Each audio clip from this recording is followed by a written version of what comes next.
E galera, beleza? Como é que vocês estão, meus amigos? Hoje é segunda-feira, uma nova semana se inicia e já com um dossiê daqueles. E gente do céu, como explicar para vocês o tema do vídeo de hoje? Bom, eu dividi aqui em 4 partes. E eu quero começar trazendo para vocês uma baita confusão que aconteceu ao longo do dia de ontem, que serve como diagnóstico sobre o que se passa na esquerda brasileira. Ela não está 100% unida. Ela tem grupos, bem delimitados que você consegue identificar e eles brigaram ontem. E eu quero comentar sobre isso, trazer algumas coisinhas que vão nos conectar ao segundo tema do vídeo de hoje. Porque o consórcio soltou algumas notas interessantes, uma análise bem ponderada do momento, mostrando as dificuldades que o Lula tem para falar para fora da bolha e como essa dificuldade é basicamente intransponível, de modo que se o Lula tentar sair da linha para agradar o centro, a centro-direita, ele vai perder uma própria base da esquerda que está cada vez mais radical, o que até se conecta com o editorial do Estadão, comentamos no vídeo de ontem, que repercutiu bastante, quero falar rapidamente sobre isso. Enfim, o segundo tema é muito interessante e nos conecta ao terceiro. Venham falando sobre a mudança de ares, eu acho que isso está começando a ficar um pouco perceptível, e nas mais diversas áreas. Assim, a própria imprensa mudando, o comportamento, a própria esquerda, as brigas estão ficando mais acaloradas.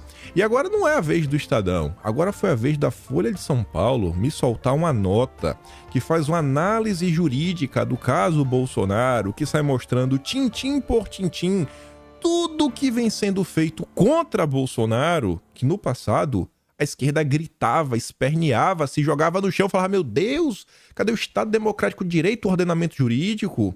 Temos que falar sobre isso na luz de mais algumas notícias que saíram ao longo do dia de ontem para arrematar tudo. Eu espero ter tempo no quarto e último tema para a gente fazer algumas comparações entre Dilma e o Jair, olhando o agora, um futuro próximo e 2026. Vem comigo que eu te garanto, tem muita coisa interessante para a gente comentar. E vejam só, quero começar trazendo umas notícias sobre Dino, segurança pública, vocês vão entender por que nada é aleatório nesses vídeos. E vai fazer um pouco de sentido mais lá na frente, só que vejam só. Integrante do governo vem como imprudente a fala de Dino sobre o Supremo. O Dino, ele vem demonstrando que a grande preocupação dele é com ele mesmo. Porque enquanto se fala de justiça e segurança pública, principalmente segurança pública, o país vive um estado calamitoso. Está todo mundo criticando. As próprias pesquisas vêm mostrando que é o setor que a população está mais preocupada. Mas, o que é que o Dino está preocupado? Bom, integrante do governo virou como imprudente a fala do ministro da Justiça ao Globo, que disse que jamais voltaria à política caso fosse indicado para a vaga da Rosa Weber no Supremo. A avaliação entre governistas é que a afirmação de Dino ocorre em um momento inadequado, quando Dilma está no hospital, se recuperando da sua cirurgia, e aí os petistas enxergam isso como uma certa pressão nas falas do Dino, com o intuito de efetivar sua indicação. Porque tem muita gente falando: não, Lula, se tu indicar ele vai pra lá, ficar uns anozinhos e vai sair de lá pra tentar ser candidato à política. Então não vai adiantar nada e vai disputar a gente do PT. E o Dino não tá no PT, o Dino tá no PSB. Petistas receberam essa afirmação como uma promessa vazia e como um movimento que demonstra como a disputa ainda não está definida. E com o argumento de que se já tivesse escolhido, não precisaria se comprometer em não retornar à política. E aí diz que o Messias é o nome do PT. E aí essa vem sendo a preocupação dos últimos dias. É essa. Só se fala nisso. Até Bolsonaro meio que já deu uma desaparecida, mas o real objeto do Ministério da Justiça e Segurança Pública, que é a segurança pública, vem sendo deixado totalmente de lado pelos governistas, não pelo consórcio. Escalada da violência na Bahia pressiona o PT e cúpula do partido lança o famoso fogo amigo contra Dino. A própria imprensa brasileira vem começando a tratar o tema segurança pública com uma forma mais intensa, repetitiva, reiterada. Todo dia agora tá saindo noticiazinha: olha, tá acontecendo isso, tá acontecendo aquilo outro. E o debate saiu da imprensa e foi para nas redes sociais. E a gente já vai chegar lá, Com o ministro da Justiça, cotado para assumir a vaga no Supremo, aumentou a disputa dentro do governo para tentar convencer Lula a fragmentar a estrutura do ministério. Bahia tem mais de 70 óbitos em ações policiais. Caetano Veloso pede socorro ao Papa. Só voltou a chamar o Batman, mas tá ali. O Caetano Veloso, músico nascido na cidade, entregou ao Papa uma carta em que revela estar assustado com o aumento da insegurança na Bahia e também no Rio de Janeiro, onde ele mora. Vejam só, quem poderia imaginar. É um problema que nem a esquerda mais consegue esconder. E as críticas estão aumentando. E aí a gente chega no dia de ontem. Vejam essas duas notas. E a gente vai ver uns tweets e essas notas vão ficar muito claras do que está acontecendo. Dino reclama de críticas sobre segurança pública. Injustos ataques. O ministro da Justiça e o governo Lula têm sido criticados, sobretudo, sobre a escalada da violência na Bahia. No dia de ontem, o Flávio Dino escreveu um texto, aquele textão chato, que ninguém lê. Ninguém lê. Ele mostra o que ele fez, o que o ministério fez em nome da segurança pública. E ninguém ligou. E, obviamente, se ele fez esse texto, não é porque ele está sendo cobrado pela direita. Eu não acho nem que é porque ele está sendo cobrado pelo consórcio. O consórcio passa pano. O Dino fez isso porque a esquerda tá feroz, tá nervosa. E aí a nota abaixo complementa: quem é Ricardo Capelli? O cotado para o posto de Dino que bloqueia quem o critica nas redes. Olha só. Olha o que o Estadão diz, quem o critica, não é quem ataca. Você criticou o cara te bloqueia. O que tá acontecendo nesse país? E aí você acha, será que o Capelli está bloqueando pessoas de direita? Não, gente. Não. E é disso que a gente tem que comentar um pouquinho. Margem Equatorial. Qual a confusão? Os identitários, progressistas, wokes, alinhados à agenda globalista, aliados à agenda imperialista, turma do arco-íris, turma da diversidade, sei lá. Qual o nome mais utilizar, mas tentando colocar aqui para vocês os mais diversos termos possíveis. Essa turma, ela não bate 100% as ideias com comunistas, marxistas, PT raiz, esquerda raiz, sei lá, né? A esquerda alinhada ao Foro de São Paulo, a esquerda pró-Eurásia.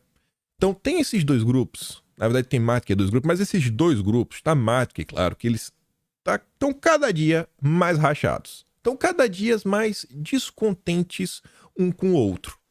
O Capelli, ele faz parte da esquerda mais raiz.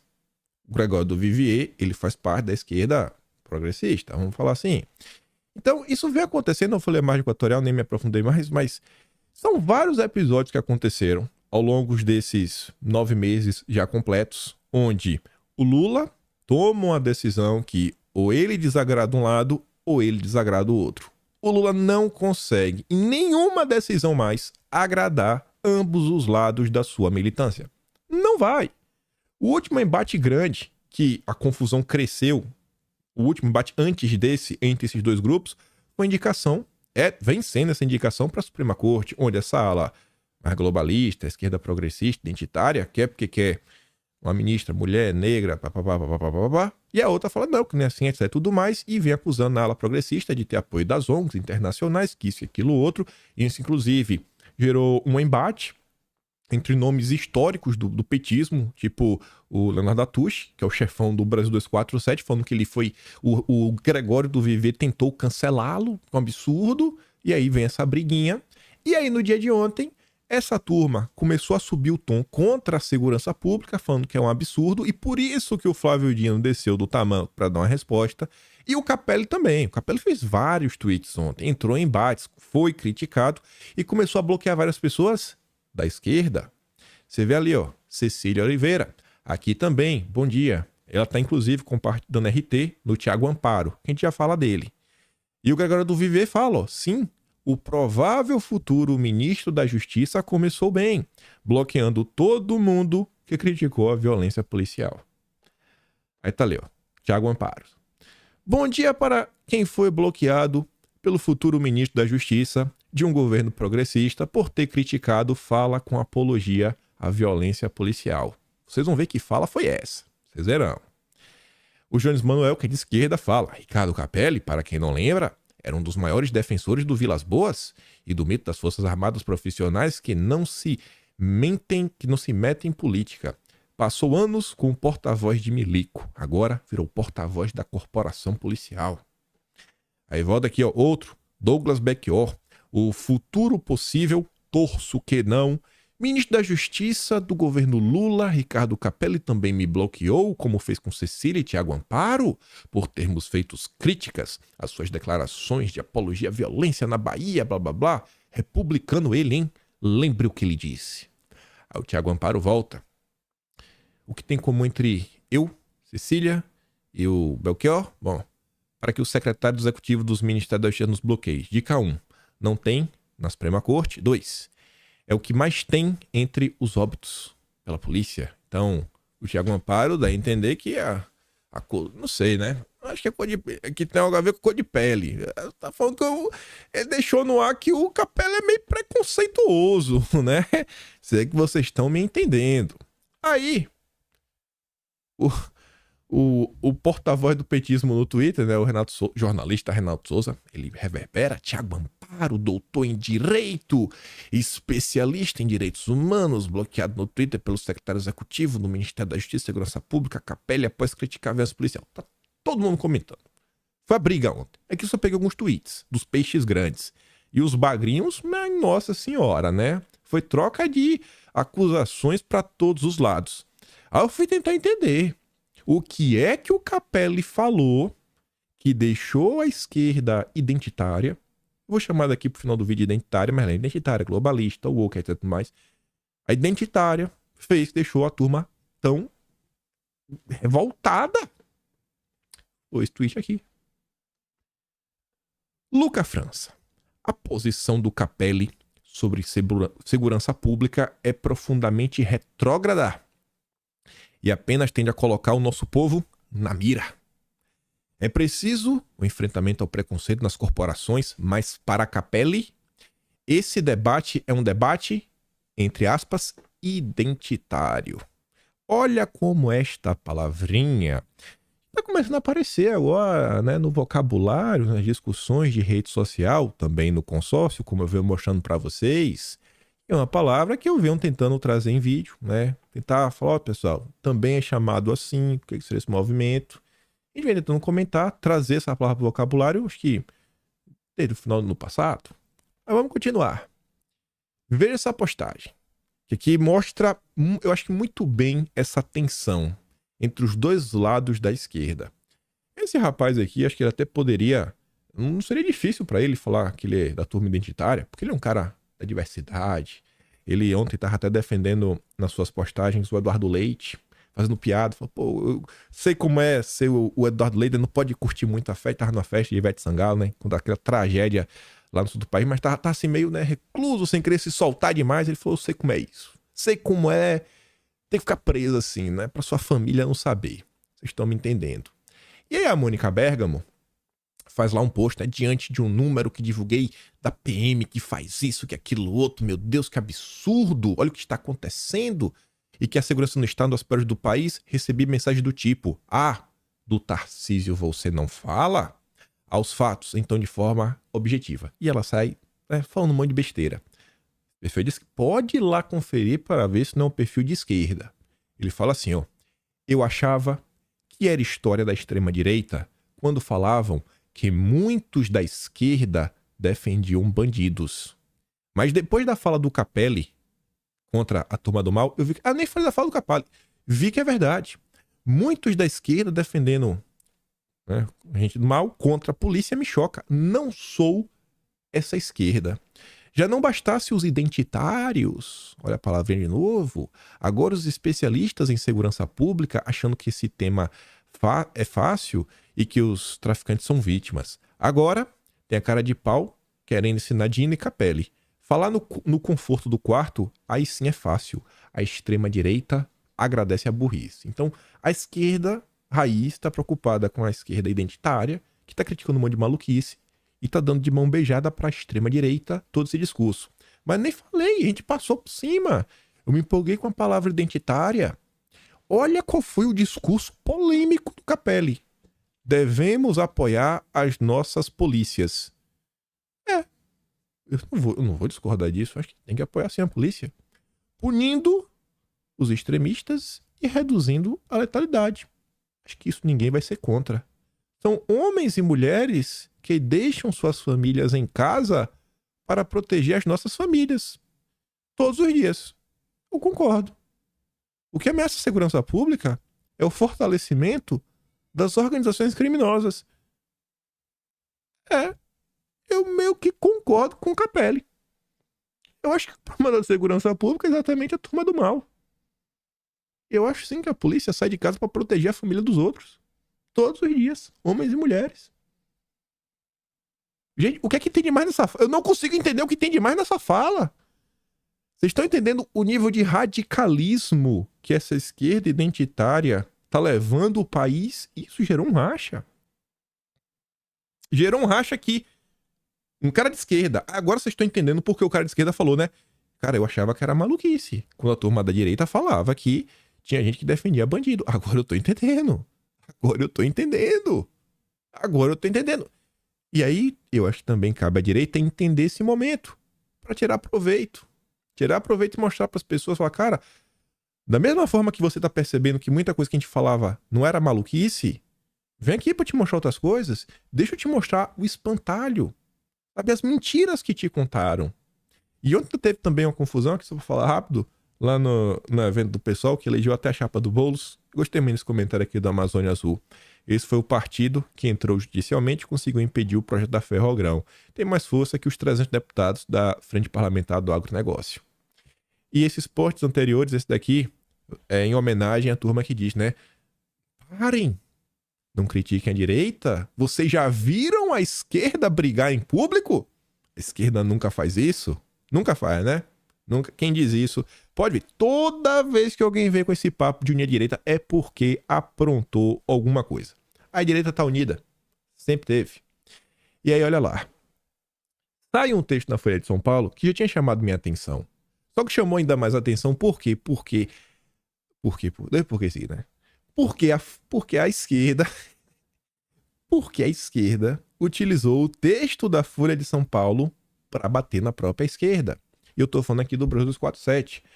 Eles pegaram um texto da Folha de São Paulo, deram destaque, para reclamar de uma parcela da esquerda que tá junto a eles brigando pelo poder. Sei lá, você pensa aí na dita direita brasileira, onde você tinha o MBL, junto com a turma Nando Moura, Gentili, aí você tinha os liberais tentando almejar o poder, a terceira via, que segundo o consórcio é da direita, os lavajatistas com seu projetinho de poder, e você tinha os conservadores, com Bolsonaro. Então, você consegue... Eu acho que a direita, ela não é que ela tá brigando, ela não briga porque as coisas estão bem claras, todo mundo sabe quem é quem. Os conservadores não se iludem com a terceira via de jeito nenhum. A briga é entre eles, terceira via, Chico Linguiça, Nando Moura, para ver se eles se entendem e conseguem formar uma chapa única. No lado dos conservadores, a coisa tá bem delimitada, o pessoal tá bem convicto dos seus ideários. Só que na esquerda não. Ele só tem um candidato, que é o Lula. Então a briga é pelo coração do Lula. De um lado, os identitários, do outro lado, a esquerda raiz. E essa briga, cada dia que passa, se intensifica. E tá ali, ó. Identitarismo trava a aproximação da esquerda com evangélicos. A esquerda raiz está culpando o fracasso do governo Lula de falar para fora da bolha a esquerda identitária. Muito radical. E vamos dar uma olhada nessa nota aí na Folha de São Paulo. Essa daqui, ó. Longa nota, interessante. Traz alguns nomes que eu vejo no Twitter vez ou outra. Tem até um nome que já brigou com o Felipe Neto certa vez. Brigou porque fez uma pergunta e foi ofendido assim de uma forma absurda pelo Felipe Neto. Esquerda ainda pena com evangélicos e identitarismo é visto como barreira. Na noite do primeiro turno de 2022, quando já estava claro que Lula não tinha ido tão bem quanto esperado, Walter Pinheiro foi à internet dar um recado para toda a esquerda brasileira. Vocês vão chamar nós, os líderes evangélicos, para conversar de verdade, ou vou continuar usando sua figura de Henrique Vieira como um totem? Postou o pastor da Igreja Progressista, Betesda. Vocês não vão vencer o bolsonarismo sem nós. Recado dado, mas para os especialistas dentro e fora dos templos, ainda tem chão até o campo assimilar plenamente a advertência para reconstruir pontes com segmento dinamitadas após 2 movimentos chifópagos. Eu não sabia o que era chifópagos. Chifópagos são gêmeos que estão colados um no outro.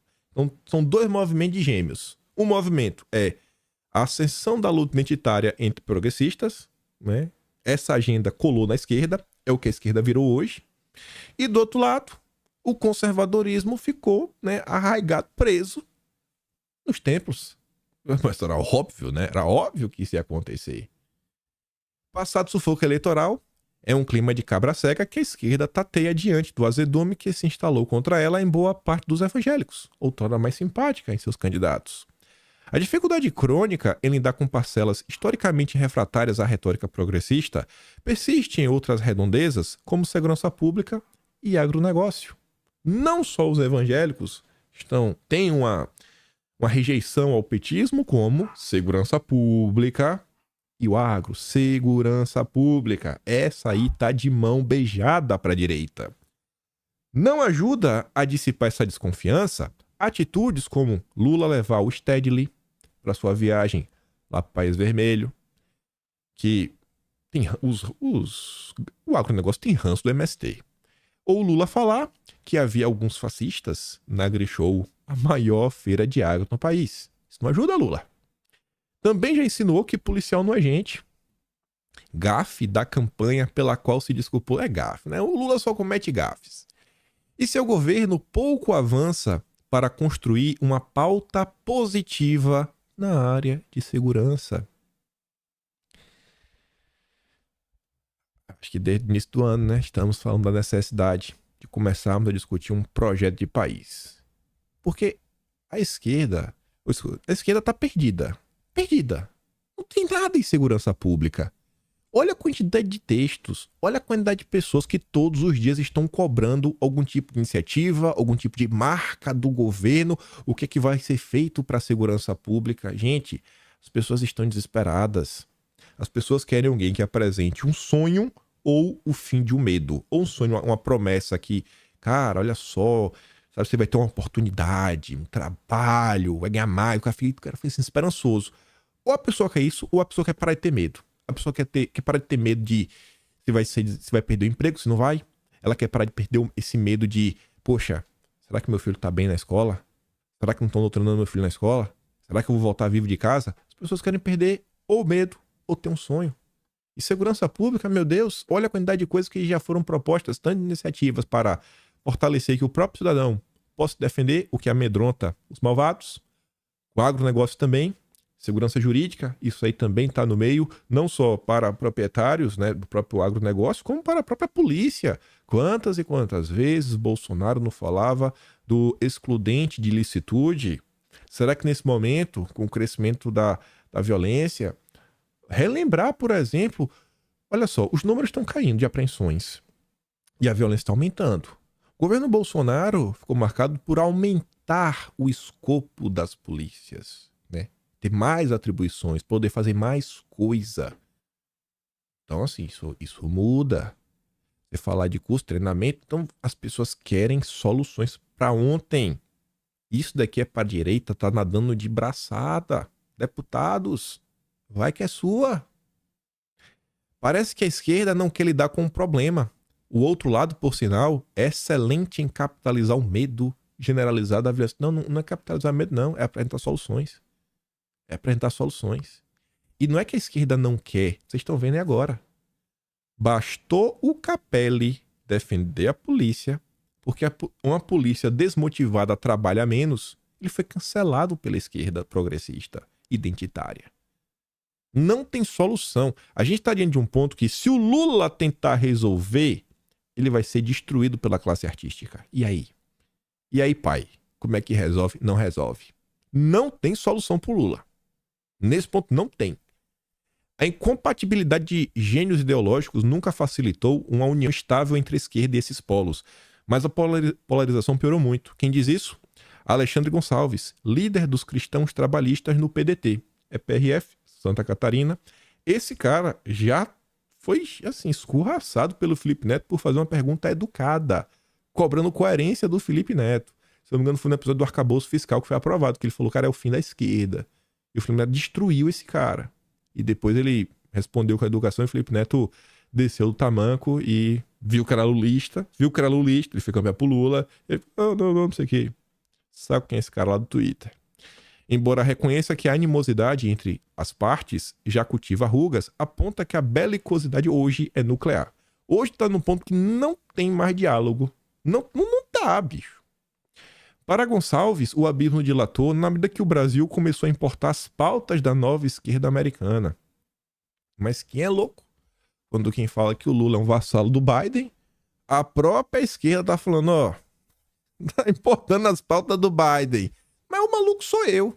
Até falar pra vocês, fiquei meio triste ontem. Tem um jornalista que eu respeito. Respeito mesmo, acho um baita jornalista. Continuo respeitando ele. Fiquei triste. O cara escreveu um texto sem citar meu nome, me acusando basicamente de tomar substâncias que deixam você biruta. Ele fala, inclusive, numa substância, são 3 letras, como ela começa com a letra L, a letra do meio é S e a letra final é D. Aí o cara fala que eu tomo isso porque eu digo que o Lula é um vassalo do Biden. Ele trata como teoria da conspiração ONGs americanas tentarem tomar as ONGs e a agenda woke também. Não tem agenda woke. Eu falei, nossa, cara, sério mesmo? Ele foi triste, mas chamou só influenciador bolsonarista. Mas tudo bem, vida que segue. Enquanto a política canhota tradicional se estruturava a partir do conceito de luta de classes, a ala caçula abraçou embates ligados à identidade, que passam pelos ismos da vida, né? Causas identitárias. Tá dividida, tá rachada. No final do dia esquerda, no final do dia esquerda. Mas ainda que seja esquerda, eu acho que é importante a gente entender, sabe, essa briga. Porque no meio dessa briga tem muita gente da militância que é esquerda só porque gosta de Lula. E expor isso daí, mostrar as contradições do Lula, é aquele tipo de cara que no passado votava em Lula e depois votou em Bolsonaro. Quantos não votavam em Lula? Em 2018 não votaram em Bolsonaro. E em 2022, idem.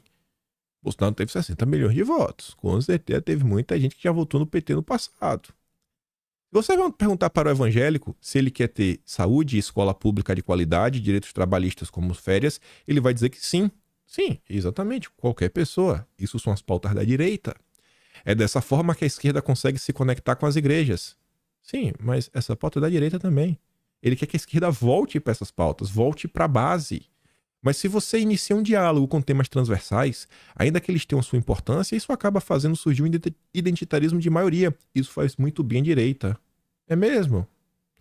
São ideias erguidas sobre dogmas religiosos e fake news, como da família brasileira e a liberdade religiosa corre em perigo. Não, corre não, né? Tá tudo de boa. Fake news é negar esses problemas. Ainda que customizado com temperos locais, o padrão é global. É mesmo? E eu achava que eu também era louco, né? Quando eu tô falando, ó, gente, você vai observando o debate público com os outros países. Eu não sou profundo conhecedor, meu, eu acompanho. Tento me inteirar, né? Não custa nada, dá uma lidazinha. Todo dia eu sento, boto a bunda na cadeira. Tem que fazer alguma coisa, né? Você quer fazer isso daqui de forma séria, quer ser chamado de jornalista, analista, então você tem que estudar um pouquinho. E eu tô falando, ó, essa agenda de esquerda, ela tomou conta e tá em todo canto. É o famoso globalismo. Eu trouxe um texto esses dias que eu complementei com Biden indo lá pro sindicalismo, porque eu falei ao pessoal, a esquerda tá preocupada que perdeu os trabalhadores com essa pauta que não tem votos. Eles estão tentando voltar pro trabalhismo, pro beabá, pro feijão com arroz. É um movimento que, cara, tomou o mundo todo. A esquerda tá em decadência no mundo todo. Por quê? Porque se perdeu. Não trabalha mais em prol do povo, e sim das elites. Temos as tensões entre a esquerda tradicional, focada na dimensão econômica e da classe, e uma identitária, preocupada com a garantia dos direitos de grupos vulneráveis. E no Brasil, quem comanda hoje é a segunda. A primeira-dama tá aí para mostrar qual lado que o Lula serve. No Brasil, o PT busca sintetizar essas duas. Não tenta. Não tenta. Você tem o Celso Amorim, você tem talvez o Luiz Marinho, no Ministério do Trabalho. Quem mais? Quem mais, hein? Quem mais? Talvez o Capelli. Quem mais? Não sei mais. O resto será para os ministérios? Ou é centrão, ou é esquerda identitária. Vemos uma dificuldade das esquerdas em geral em mobilizar eleitores em torno de pautas amplas. A utopia do passado, representada pelo socialismo, foi substituída por sentimentos como medo, ódio, ressentimento, ativados de forma eficiente pela extrema-direita. Na verdade, vocês sentem esse ódio pela direita, né? É só isso que tem. É isso que tornou a esquerda. E aí, para encerrar, essa seleção do Guilherme Casarões, analista, vez outro escreve do Globo. Azarões vê ainda um obstáculo de comunicação. O polo antagonista, a direita, é hábil na ocupação precoce dos espaços, já a esquerda pena para construir narrativas amplas de apelo às massas para além dos grupos com os quais tradicionalmente dialoga. Ao mesmo tempo, tragados pela polarização, olha a crítica que eles vão fazer agora.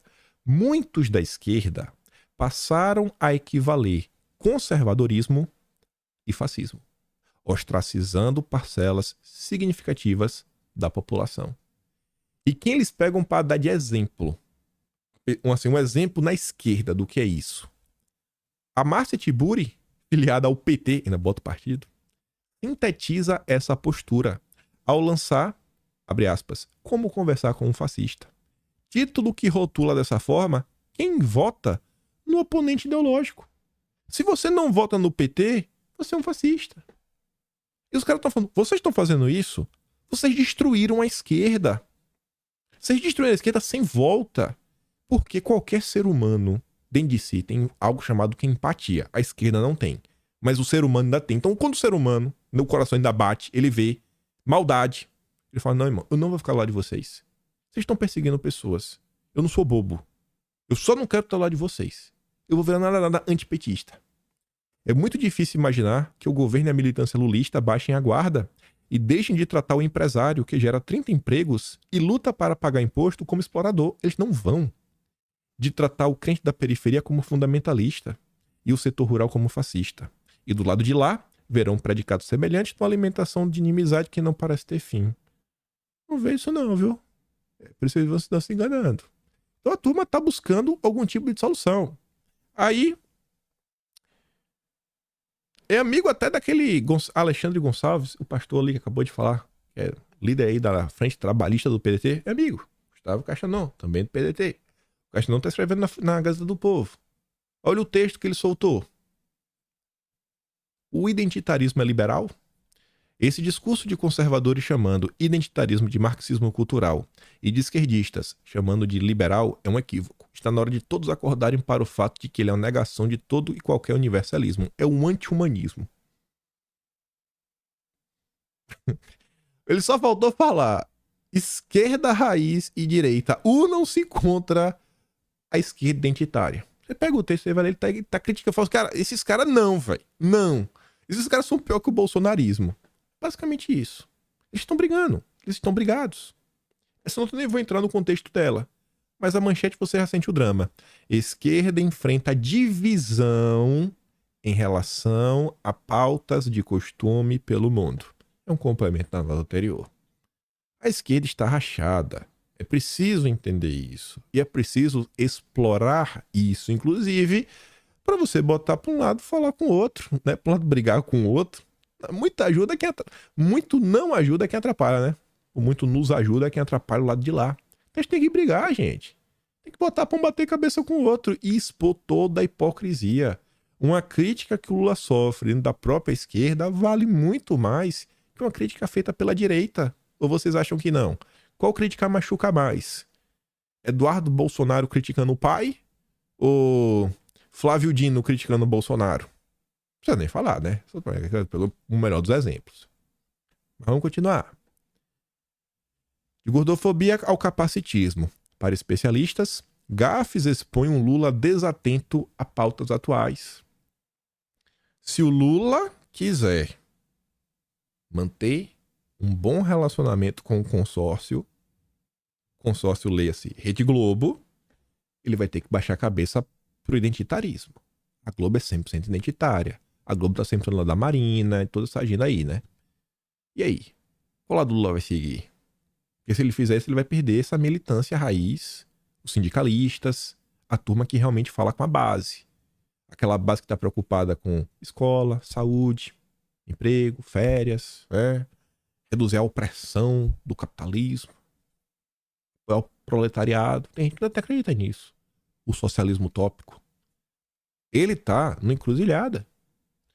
Aí a nota passa um panozinho que fala assim, ó.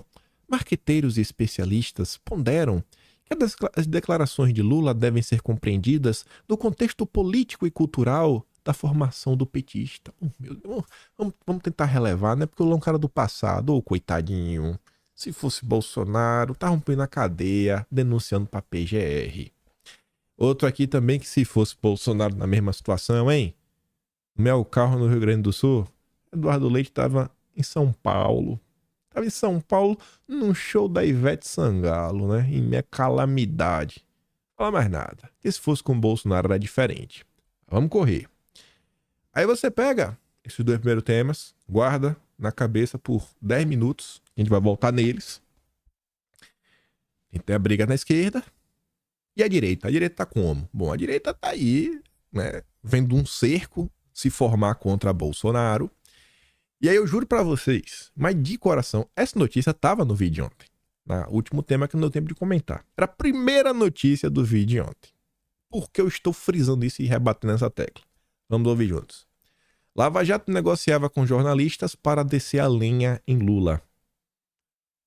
Se acontecia isso no passado, será que isso continua acontecendo hoje contra Bolsonaro?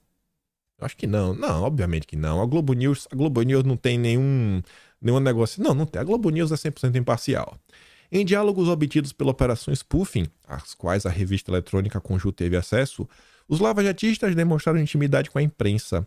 Eles comemoraram o fornecimento exclusivo de informações para o Jornal Nacional da Rede Globo. Mas isso atualmente contra Bolsonaro não acontece, né? Só acontecia lá atrás. Jornal Nacional é uma ótima, mas de qualquer forma, é bom também depois dar uma provocada no Josias, Miriam Leitão, etc., para descer a lenha. Escreveu a procuradora Laura Tessler. Os diálogos são reproduzidos nesta reportagem em sua grafia original. Os procuradores combinaram a estratégia que envolvia passar informação para a Rede Globo e depois para o jornalista Josias de Souza, com embargo para divulgação apenas depois da veiculação do Jornal Nacional. Mas isso não acontece hoje. Os mesmos petistas... Anteontem começou, né? Os mesmos petistas estavam gritando... Eles pegaram essa nota, estavam repercutindo na RT, gritando... Aí, ó! Mídia golpista! Era golpista quando era o Lula. Agora com o Bolsonaro, agora é 100%. Agora não tem nenhum tipo de... E agora vale tudo. Será? Mas vamos lá. Meio que ligado a esse tema, porque tem a ver com a Lava Jato, vamos relembrar umas coisinhas que já aconteceram no passado. E eu acabei vendo esse vídeo aqui, antigo, que o Henrique Soldani postou. Escuta isso aqui. O Intercept e parceiros viram por todos os meios se havia alguma maneira ali de aquele diálogo ser fraudado. A conclusão é que não. A defesa do Lula tentou ter acesso àquilo que... a esse conteúdo que foi apreendido pela Operação Spoofing. Pediu ao ministro Edson Fachin, o queridinho de certa imprensa. Ainda hoje a Miriam Leitão escreve uma coluna dizendo que o Fachin corrigiu o Toffoli com a decisão dele. A ignorância é doce. Especialmente quando você tem um nomão e tal, e aplauda o nomão, mas não aplauda a ignorância. Não sabe do que está falando. Quando a vida vênia, ela não gosta de mim, eu também não gosto dela, mas isso não é irrelevante. Se nós não nos gostarmos, não tem a menor importância. O que tem importância é a questão técnica. Não sabe do que está falando. Bacana, é Miriam Leitão, né? E veja em qual contexto. Mas hoje parece que os mesmos métodos continuam a ser utilizados, as mesmas teses continuam a ser apresentadas, mas agora Reinaldão e Miriam Leitão estão do mesmo lado. Que coisa muito engraçada. Também estava no vídeo ontem. E aí que veio o que me surpreendeu. Eu já estava montando o vídeo, estava lá no Twitter. A menina me marcou na postagem. Falou, Quinto, você viu essa notícia? Eu falei, não acredito. Eu não acredito no que eu estou lendo. É uma nota que vai na mesma linha daquele editorial do Estadão, Lava Jato 2.0, só que é uma nota assim que eu posso falar que é mais técnica, é menos opinativa. Ela tenta demonstrar, de forma clara, simples, para qualquer pessoa comum entender que estamos passando por um problema estilo vale a pena ver de novo. A manchete já deixa claro. Métodos esvaziados pelo movimento anti-Lava Jato são reconstruídos em cerco a Bolsonaro. Estão fazendo um cerco contra Bolsonaro? Folha de São Paulo? Sai uma nota na Folha de São Paulo falando isso. Pera aí, pô. O que é que tá acontecendo? Essa nota podia ter saído, sei lá, né? Julho de 2020. Ali já tinha mais do que tempo suficiente pra começar a questionar algumas coisas. Mas tudo bem. Antes tarde do que nunca. Antes tarde do que nunca. A gente começa o vídeo falando, ó, olha as confusões da esquerda. Os ares estão mudando e as brigas estão cada vez mais intensas. E uns rachas estão acontecendo, direito a bloqueio, que bloqueios viram, inclusive, notícias no consórcio, porque são pessoas de peso, né? O Amparo escreve na Folha de São Paulo, foi bloqueado pelo Capelli, o que é que tá acontecendo? Outros nomes grandes da esquerda, Almond Ongueiro. Agora a Folha solta essa nota longa, que eu fiquei impressionado, vocês vão ver.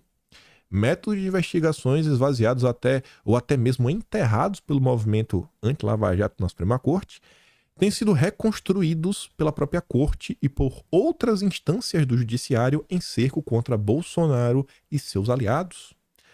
A delação de pessoas presas, por exemplo, chegou a ser comparada a maus tratos, né? É uma palavra mais... Maus tratos. Na verdade, começa com Thor e termina com Tura. Pelo cara lá, né? E agora, diz que esse mesmo cara que falou isso é um dos pilares de sustentação do outro cara lá.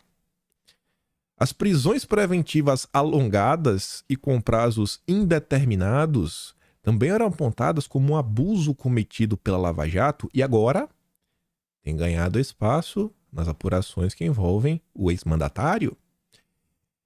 O ex-chefe do Departamento Operacional da Polícia Militar do Distrito Federal, Jorge Naime, por exemplo, está detido por ordem do ministro desde fevereiro e até hoje não foi julgado. Ou seja, a nota conta o que aconteceu lá atrás, a crítica que rolou lá atrás e traz o exemplo concreto do que está acontecendo hoje. Aí continua. Em instâncias inferiores, o fenômeno se repete. Um dos pontos criticados pelo movimento Lava Jato era o uso de medidas mais invasivas, como busca e apreensão e quebras de sigilo para investigar fatos antigos, uma vez que a contemporaneidade é um dos requisitos para o uso desses métodos. Conto que teve lá atrás e agora apresenta um exemplo concreto. Neste mês passado, a Justiça Federal do Rio de Janeiro quebrou o sigilo telemático do Braga Neto e determinou a busca em endereços ligados a ele. A operação da polícia contra o militar apura supostas irregularidades nas compras de coletes balísticos em 2018. Os advogados de Bolsonaro e alvos da investigação afirmam que essas apurações têm como premissa o mesmo método da qual era acusada a Lava Jato, o Phishing Expedition. O Cid, por exemplo, foi preso por questão lá do cartão falsificado. Na sua delação, contudo, as revelações sobre esse delito são as menos importantes. Na colaboração premiada, o militar fez relato da suposta participação de Bolsonaro na venda de joias recebida de autoridades estrangeiras, além de dar detalhes de uma reunião em que o ex-mandatário teria consultado a cúpula das forças sobre a possibilidade de um golpe. Outro pilar da Lava Jato, que foi esvaziado pela corte e agora ressuscitou para fechar o cerco a Bolsonaro, é a ampliação das atribuições de um só magistrado para tocar todas as investigações. Vamos lembrar lá atrás. No caso da operação em Curitiba, o responsável era o Moro, que deu as primeiras decisões sobre os casos de corrupção na Petrobras e tornou-se relator de diversas outras investigações que foram desencadeadas na sequência. Mais tarde, no entanto, a corte anulou vários processos por entender que não eram da atribuição dele aquelas ações. Isso ocorreu, por exemplo, com o caso do Lula. O ex-magistrado da Lava Jato estaria à frente das investigações contra o Lula desde 2015. Em 2016, chegou a determinar a condução coercitiva do ex-presidente. 5 anos depois, a corte anulou todas as decisões de Moro contra Lula, sob o argumento de que aquelas investigações deveriam ter sido conduzidas em São Paulo e Brasília. Agora, contra Bolsonaro, também tem a ampliação, né? Porque o mesmo magistrado é relator do inquérito das fake news, que apura a rede de desinformação, e a partir desse processo tornou-se o responsável por quase todas as outras investigações contra Bolsonaro. No caso da isenção de dados falsos do cartãozinho, o ministro afirmou que a suposta confusão, né, era central para manter a coerência da campanha de desinformação, né, na época da pandemia. Por isso se tornou relator do caso, embora essa interpretação tenha sido considerada alargada demais por integrantes da própria corte, segundo a Folha de São Paulo, em conversas reservadas. Os poderes da Polícia Federal também foram contestados durante a Lava Jato. O questionamento era que a corporação ia além das suas atribuições e, muitas vezes, invadia a competência do Ministério Público. Nas operações contra Bolsonaro, a Polícia Federal atua como protagonista e faz pedidos de diligência direto ao ministro, sem passar pelo Ministério Público, que os acata até nos casos em que a PGR se coloca contrária. Na Lava Jato criticaram, né? Por fim, a nota encerra falando que procurou a corte. Se queria se manifestar, não se manifestaram. E a nota fecha num arremate, onde eles saem explicando assim, ó, entendo os métodos criticados e agora reconstruídos no cerco a Bolsonaro. Explica, delação premiada. Explica lá o que acontecia, tá? De forma resumida. Pescaria de provas. Concentração de poder. Prisão preventiva alongada. Medidas invasivas por fatos antigos. E a nota da Folha não falou, né? Mas aquela ali do Conjur que fala da imprensa lavajatista, né? Desse além no Lula, acho que também pode ser incluída aí contra o nosso Jair. Leu uma nota dessa e não se perguntar, será que os ares estão mudando? Eu acho impossível, né? Até onde esses ares vão mudar? Até quando esses ares continuarão nessa direção? Não sei. Acho que deve ter uma certa mudança também de vento por um tempo, talvez depois volte de novo. Eu acho que a questão do Cid deve ter um desdobramento. Vai ter esse mês, não faço ideia. Vai ser mês que vem também, não vai ser quando, não faço a mínima ideia. Mas acho que quando tiver alguma coisa, etc, não acho que vai ficar onde ficou, né? Tá todo mundo aí esperando a tal delação. Uma hora ela vai sair do papel. Quando sair deve ter algum tipo de confusão. Mas até então, a imprensa vem mudando o seu tom. Vem talvez, até uma autocrítica, talvez perceberam que o Lula destruiu o país. O que eu sei é que acho que é um bom momento de começar a aproveitar. E é um momento que, inclusive, de surfar em outras áreas além do que a direita já fala. Por isso que eu falo tanto, pô, a direita fala muito do judiciário, beleza, mas olha os outros temas que também são um prato cheio. Até porque a direita sozinha ficar batendo na tecla, judiciário, eu acho que não faz muito efeito. Mas o que você acha de uma nota dessa da Folha de São Paulo? Eu acho que essa nota vai rodar bastante no dia de hoje. Hoje é dia 2 de outubro. Ela foi publicada às 11h15 da noite de ontem. Acho que ela vai rodar bastante.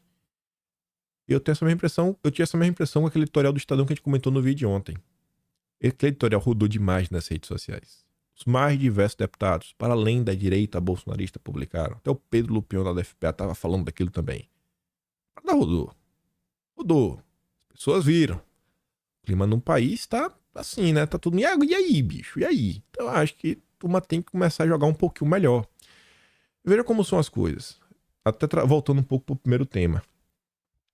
Por tentar melhorar um pouco o vocabulário, tentar assim, ver qual é os termos que o pessoal usa e que eles entendem melhor. Eu só fiz mudar um terminho aqui, um terminho acolá, né? Acho que meu posicionamento segue o mesmo, né? Passapanista oficial, né? Da turma do Jair. Passo pano, passo. E daí? Tô nem aí. Passo mesmo. Mas vamos aqui, ó. Uma palavra. Peraí. A esquerda não entende globalismo? Beleza. Vou chamar de imperialista. Vou chamar. Uma coisinha aqui, uma coisinha acolá, uma coisinha aqui, uma coisinha acolá. Nessa brincadeira, hoje eu vejo que tem muita gente fora da bolha da direita que acaba me seguindo, naquela bolha mais nacionalista. Me chamaram, por exemplo, um Spaces, lá com o turma do PDT no ano. Fui, gerei confusão. O Antônio Neto, presidente do PDT de São Paulo, foi um absurdo dialogar comigo, né? Um cara muito empático, né? Nada intransigente. Me chamar no canal Nova Resistência, que tá vendo na direita, bater um papo. E você vai ver, eu vendo assim que consegue comunicar e interagir. O simples fato de melhorar um pouco o vocabulário, né? Nem mudar as ideias, né? Nem mudar o que se defende.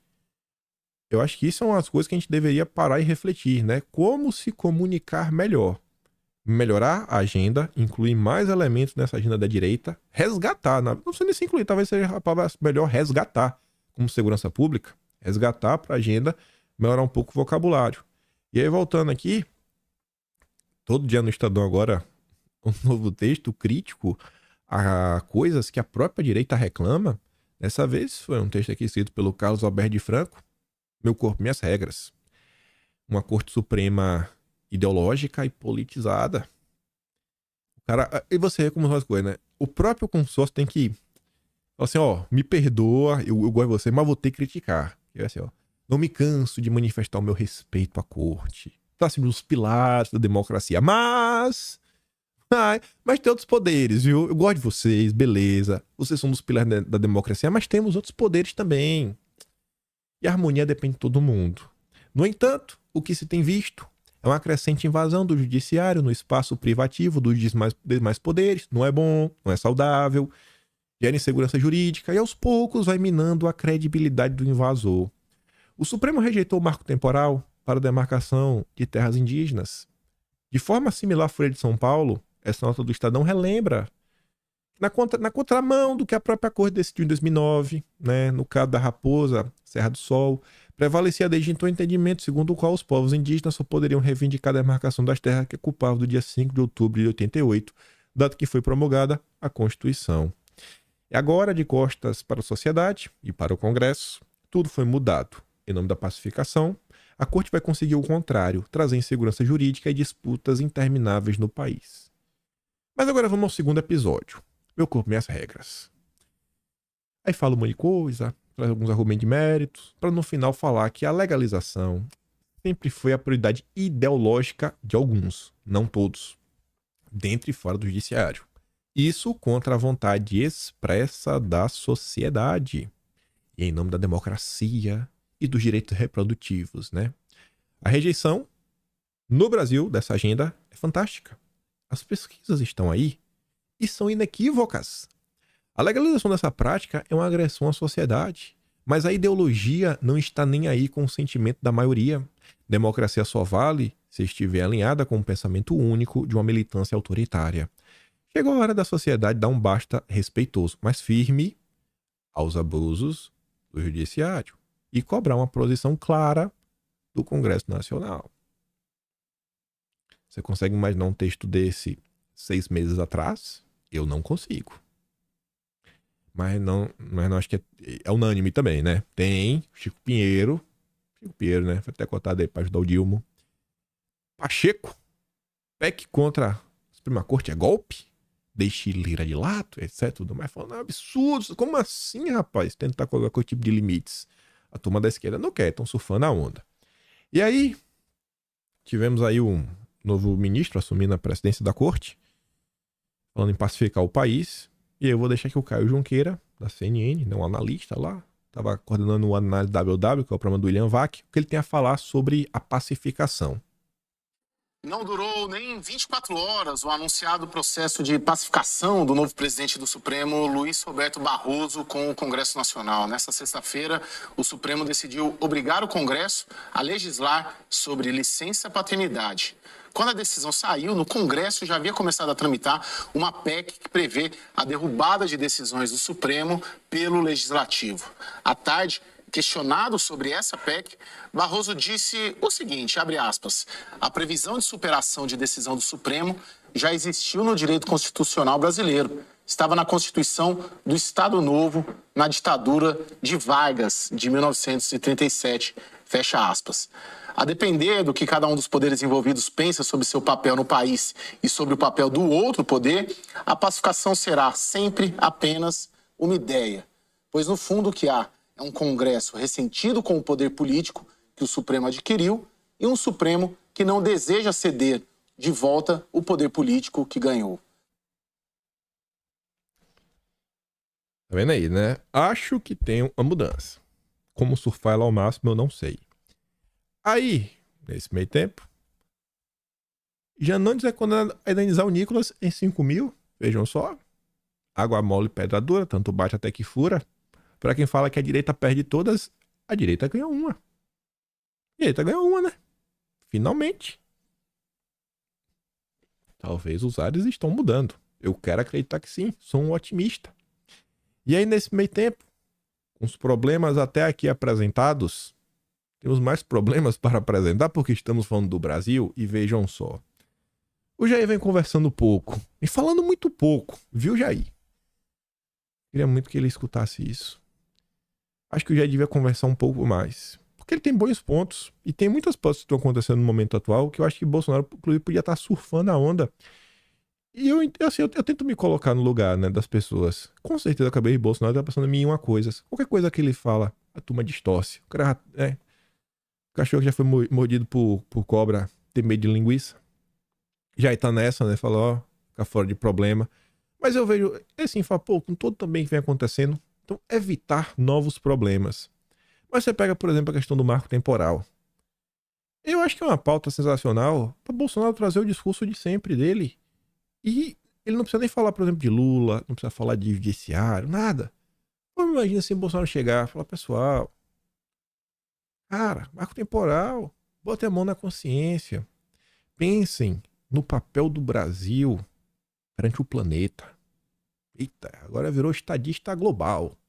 Pessoal, o Brasil alimenta, sei lá, 20% do globo. Uma a cada 7 pessoas tá comendo a comida brasileira nesse exato momento, no prato, né? Sei lá, tem um dado aí, mais ou menos assim, a cada 1 para 7. Não lembro qual é a estatística, mas tá gigante a quantidade de pessoas que o Brasil alimenta. Então, assim, com o marco temporal, a gente tem que parar, refletir. Será que isso não vai impactar na produtividade do Brasil? Porque o Brasil não só depende disso na economia nacional. Temos a nossa responsabilidade com o planeta. Estamos passando por um momento de crise no mundo todo. Está falando sobre segurança alimentar, soberania alimentar. A gente não pode deixar o mundo viver na insegurança. A fome ainda é um problema no mundo inteiro. E o Brasil é parte da solução. Então, reflitam sobre isso na hora de tomar qualquer tipo de decisão. E ao lado também falei também sobre a questão jurídica, porque se no mundo onde a população está em eterno crescimento, porque tá, por mais que tenha reduzido, continua em eterno crescimento, que cada dia precisa de mais e mais comida, a gente não pode colocar o Brasil no cenário de insegurança jurídica, de modo que o agricultor se sinta, sei lá, né, desincentivado a fazer novos investimentos. Pô, investir daqui, daqui a pouco eu perco minha terra. Melhor ficar por aqui, né? Melhor não fazer novos investimentos, com medo da insegurança jurídica. Então, a gente não se expande e nós temos um papel a cumprir.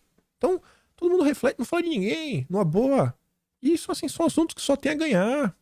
Assuntos que, pô, diversas áreas, olha, fala, pô, esse cara tem um ponto, viu? Esse cara tem um ponto. E assim, a pauta que ele sempre defendeu. A pauta que ele foi atacado pela direita, pela esquerda, pelo centro, por cima, por baixo. Lembra lá, início de 2022? Lá vai Bolsonaro pra Rússia. Ai, Bolsonaro. Lá vai Bolsonaro. É garantir o fertilizante. O agro brasileiro teve uma safra recorde. Né? Imagina se não fosse o Brasil. Com conflito, a Ucrânia são um dos maiores produtores lá de grão, né, de cereais no mundo. Aí o Brasil não produz o que deveria produzir porque não tinha fertilizante. E aí? E aí, hein? Aí tu já pensou? Ah, eu queria ver como ia ser bonito. O mundo passando fome. Mas lá vai Bolsonaro com seu espírito de preocupação global. O maior estadista do planeta. Eu tô errado, tô falando? Então assim, pra não falar que eu não critico o Bolsonaro, tá vendo? Eu critico ele. Bolsonaro, volte a defender as suas próprias pautas. Ontem ele fez isso. A pauta clássica do Jair, reduzir imposto. Governo aumenta imposto sobre diesel neste domingo. A alíquota vai passar a ser 13 centavos por litro. O valor vai vigorar até o final do ano. Aí Bolsonaro faz uma conta rápida de matemática. Com o consumo de 2 km por litro, numa avenida de volta de São Paulo, 2.000 km, um caminhoneiro só com esse reajuste gasta 130 a mais. Lembra que esse governo, em 2004, iniciou a construção de 3 refinarias.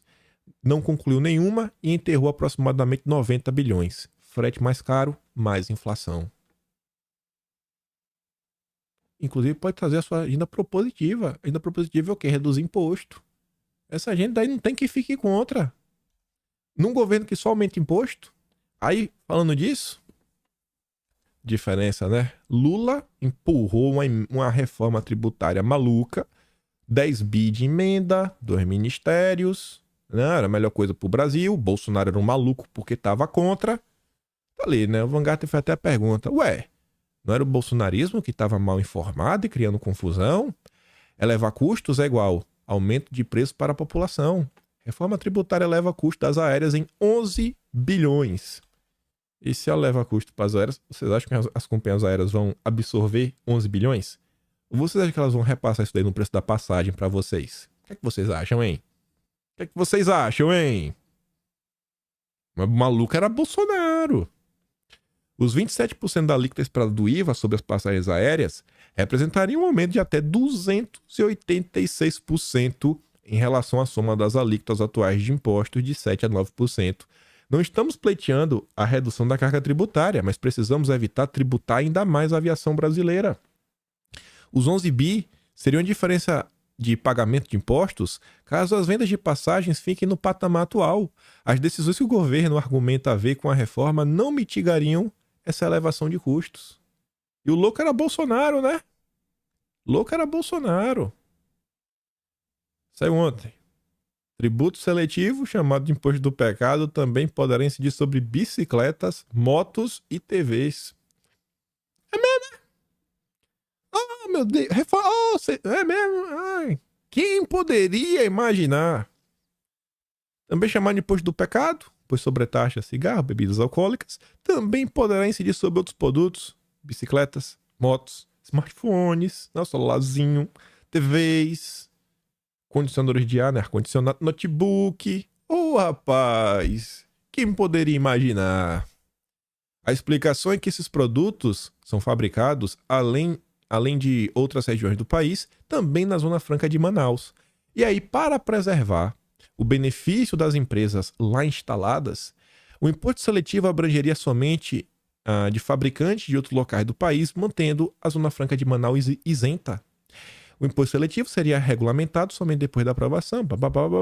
O Ministério da Fazenda lembrou que a reforma tributária contempla o fim do imposto sobre produtos industrializados, o IPI, e o instrumento por meio do qual é concedido atualmente o benefício fiscal às empresas instaladas na região. Por conta disso, o imposto seletivo será usado também para manter os benefícios às empresas da Zona Franca de Manaus. Eles vão utilizar o imposto do pecado para substituir o IPI, que não vai existir mais. A Aliança Bike, uma associação formalizada em 2009, que tem como missão fortalecer a economia de bicicleta e seu uso por brasileiros e brasileiros, reclamou da incidência do imposto seletivo no setor de bicicletas. O que bicicletas, cigarros, armas, bebidas têm em comum? Nada. Ou tem, né? Todos vão pagar o imposto do pecado. Porque fizeram L. Não sei se a associação fez, mas fizeram, né? Então, todo mundo vai arcar com isso. Podia ter feito campanha contra, né? Mas Bolsonaro era o louco. Era o louquinho da praça que estava contra a reforma tributária. O Ministério da Fazenda informou que no caso de produtos como a bicicleta, um imposto seletivo vai apenas substituir IPI. Não, só vai substituir, fica de boa. Fica de boa. Confia no Lula. Para falar sobre a Zona Franca de Manaus, até um ponto interessante. Eu nunca tinha pensado nisso, não sei nem se falei em vídeo, mas a gente tá sempre aberto a ouvir e refletir. Muitos se falam assim, incentivo para a Zona Franca é um absurdo, o país todo paga mais caro, etc, tudo mais. Em certo ponto mas é uma questão complexa essa da Zona Franca. O Plínio Valério, presidente da CPI das ONGs, ele esteve no Pânico, ele falou o seguinte, ele falou com o Emílio e com o Samidana. O Sam nem conseguiu responder. Ele falou pros caras assim, vocês falam assim, vamos acabar com a Zona Franca de Manaus, com imposto zero, etc, tudo mais. Vocês têm que pensar o seguinte, se você acaba com essa taxa zero, as empresas, elas não vão sair de Manaus para se instalar em São Paulo, em Minas, no Rio. As empresas, elas vão sair do Brasil e se instalar no Paraguai. E essas empresas que estão aqui na Zona Franca de Manaus, elas podem não pagar imposto, etc, tudo mais, só que elas precisam comprar insumos. E compram insumos produzidos em São Paulo e no restante de todo o país. Então você acaba movimentando a economia como um todo. E aí, por exemplo, você pega uma pauta dessa. Tá, mas e aí, como é que Bolsonaro mantém a sua coerência? Como é que Bolsonaro mantém sua coerência, mas ainda assim tem a Zona Franca de Manaus? Simples. Tratando a situação como algo provisório. Mas é só provisório, tá tudo resolvido? Não. Por exemplo, Bolsonaro foi o presidente que mais se debruçou no desenvolvimento modal brasileiro. Modal terrestre, aquário, via, tudo possível. Vários e vários marcos diferentes. Bolsonaro era o cara aí, né? Na época, até tinha lá o Tarcísio do asfalto. O cara tava recapeando um monte de coisa, até tudo mais. Porque a região amazônica, as coisas lá precisa de um extra para funcionar. Falta infraestrutura. Manaus está descolado do resto do país.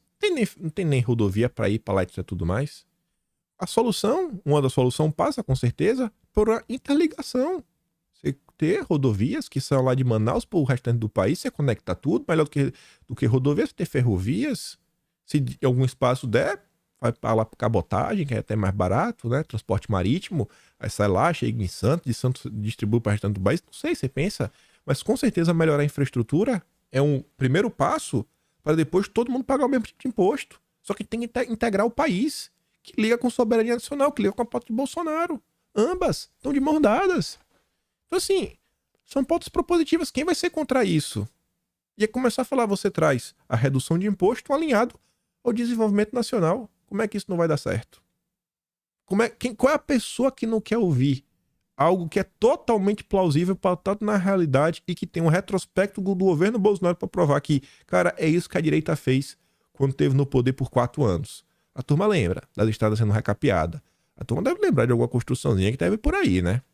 Muita coisa foi entregue. Então, gente, a gente tá...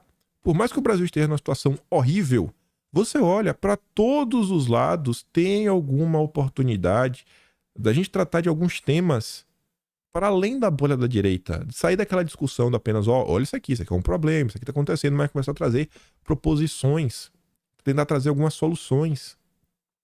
Eu falo de Bolsonaro porque é que lidera o movimento, mas nossos deputados também precisam assumir a participação deles nesse processo. Eles quiseram ser líderes do movimento, então sejam líderes do movimento. Estou aqui só comentando o que eu vejo. E o que eu vejo é que o Brasil passa por uma mudança que eu acho que também Bolsonaro ajudou muito, viu? Ontem teve eleição para os conselhos tutelares. Vários vídeos de pessoas comuns mostrando, né, o engajamento popular. Uma coisa que a direita nunca participou. Significa que agora a direita vai ter maioria em tudo? Não, não vai. Mas melhorou muito. Porque antes nem se falava disso. Eu mesmo não vou puxar meu peixe porque eu nem comentei desse assunto. Vi que algumas pessoas comentaram, vi as pessoas comuns comentando. Mas ontem que eu realmente tomei o choque, falei, cara, me senti mal por não comentar disso daqui antes. Eu queria poder ter participado disso. Falar, poxa, eu também incentivei as pessoas. Deu inveja. Deu inveja de bonito que foi ver. Isso aqui é um vídeo, né? A menina sai andando, mostrando a quantidade de gente no local. Tinha um pessoal da camisa verde e amarela, mas não trouxe pra não ficar muito óbvio, né? Que a gente tá puxando o pano pra um lado. Mas você vê, ó. Eleições para conselhos tutelares marcaram mais um episódio de polarização entre bolsonaristas e governistas. Quando que isso aconteceu, pessoal, no passado? Eu não lembro. Estamos num momento diferente no Brasil e no mundo. Ministério Público Federal pede combate abuso religioso em eleição do Conselho Tutelar. Vai vendo, né? Estão incomodados com a direita, com os cristãos. E aí, quando você olha aqui no vizinho, pesquisa aponta massa na frente de Milei. É a manchete. Mas você vai dar uma lida e fala assim, ó, mas as boas notícias para o governista acabam aí. Nas simulações de segundo turno, ele é derrotado em todos os cenários. Enfim, o momento tá ruim, tá horrível. Mas nesse deserto de ideias que a turma do PT tem muita oportunidade. Tem a oportunidade de gerar confusão entre eles, que eles estão brigando entre si. Tem a oportunidade de apresentar propostas. Tem a oportunidade de utilizar a própria imprensa contra outras coisas, que vem mudando o tom. Acho que jogar direitinho, 2024 dá para marcar vários gols. E para os assinantes do Atlas, eu deixo uma sugestão para vocês. Peguem os Atlas de janeiro a julho, que já estão disponíveis. Vão no capítulo Não, de janeiro a agosto que está disponível. Vão no capítulo que trata de relações internacionais, ou vai ser relações internacionais, ou sei lá. É o que trata de relações internacionais. Todo Atlas tem um capítulo só disso, que normalmente é lá onde eu coloco as brigas dentro da esquerda e as críticas que o Lula sofre dentro da esquerda. Leiam só esses subtemas. Deve ter umas 6 páginas no máximo sobre isso daí. Talvez o maior deve ter umas 7, 8. Leiam isso na ótica dessa disputa. Identitários versus esquerda raiz. Veja como as notícias vão se encaixar de uma forma diferente. Vocês vão entender. Até tem um capítulo, vai ter lá o capítulo que foi o que eu relato. As confusões na esquerda, depois que eu participei do podcast do PDT. Eu acho que eu relato um pouco do que eu comentei e a repercussão. Dê uma olhada com o passar do tempo. Veja como essa treta, ela não surgiu agora, mas a cada mês ela ia ganhando uma nova componente, mas sempre batendo os mesmos assuntos. Dá uma olhada. Bem interessante. Eu mesmo estava relendo hoje para me interar sobre isso. Mas enfim. Se gosta do meu trabalho, passa no canal. Tem um botão de valeu. Tem um peito na descrição. Atlas Brasileiro, kimpen.com.br e compartilha esse vídeo, né? Se você não compartilhar esse vídeo, não vai à frente. Não sei se o algoritmo sabota não, mas eu sei que se vocês compartilharem vai ajudar. Volta amanhã, porque eu espero estar aqui e ver vocês em mais um capítulo da nossa novela favorita, né? O Brasil e os brasileiros. Nada melhor do que isso.